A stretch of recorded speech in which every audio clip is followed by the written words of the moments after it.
Good morning, CPAC. It was my honor to serve in President Donald J. Trump's first term as his ambassador at large for global criminal justice.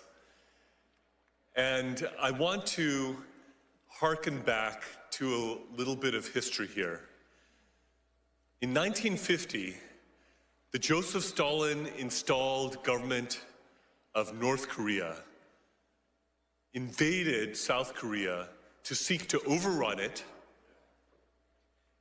And in that conflict, a US-led coalition of 20-some countries repelled the communist aggression at the price of 50,000 American casualties.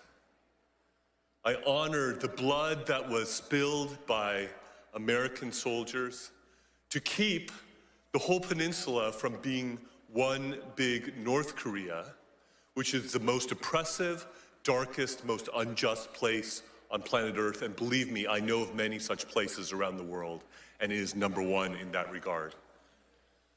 Now, South Korea stands on the edge of a cliff. The democracy in South Korea is in a danger that has not been in for decades.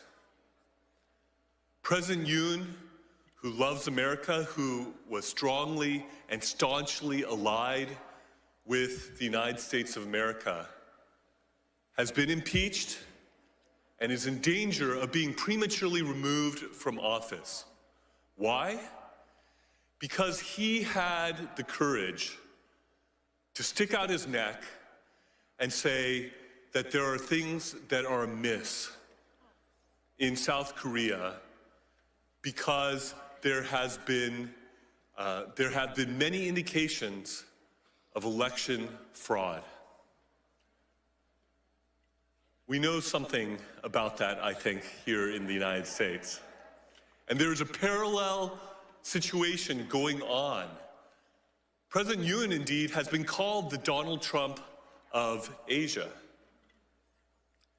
And he declared martial law in order to try to seize evidence in regards to the election cheating that he believes has run rampant and has given the Liberal Democratic Party in South Korea an overwhelming supermajority in South Korea that they have used in legislative tyranny to overrun the country, to give a haven to North Korean spies, to welcome the influence of the Chinese Communist Party.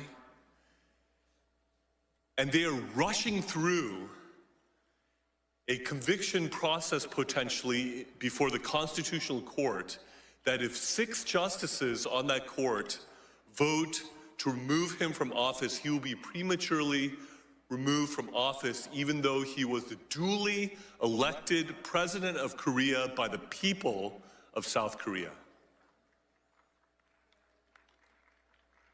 They are rushing this through because his chief political rival who wants to supplant him as president, Lee Jae-myung, who has allegedly sent millions of dollars over to North Korea against US sanctions and against the UN Security Council sanctions, who has aligned himself with North Korea and with the Chinese Communist Party, is himself accused of various crimes that if he is convicted, he would be disqualified from being a candidate for president of South Korea.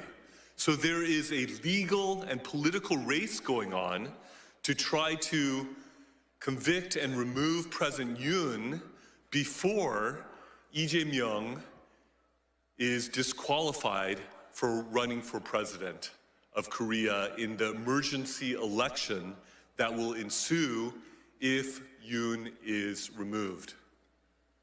This is an issue for which freedom-loving, democracy-loving Americans should not be neutral.